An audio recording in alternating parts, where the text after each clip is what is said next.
This is how it looks directly off the printer. You can see there's not very many supports. These brims are probably not necessary. There are no supports on the inside, completely hollow. And the supports are really easy to remove.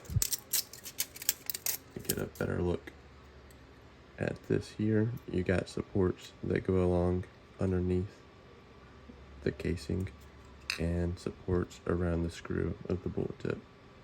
These are the only supports. We do not have any supports inside of the bullet or underneath the screw edges. There might be some supports if you were to make this bullet bigger inside of the threads. Supports are fairly easy to remove, but you can't really do it by hand. You'll need something like this. And you really just want to pinch onto the supports. Once you break that connection, like so, you can just pull it around, kind of like the plastic around a bottle. It'll come right off, and it's very clean removal.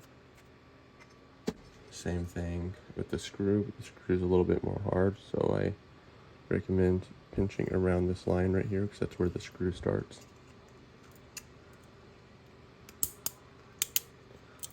Once you get it, it starts to wiggle and it becomes easy to just roll off, like so. And the screw also comes out in good detail. You can then simply just screw it in, and this is the bullet. Easy to screw out too. And it is completely hollow all the way down to the base right here, so you can store things in it, but the walls are kind of thick to prevent supports from building up inside. I had to slant the walls, so it may not be able to hold larger items. Here is the A-10 Warthog Bullet in 2 parts, completely hollow, and you can just screw it in.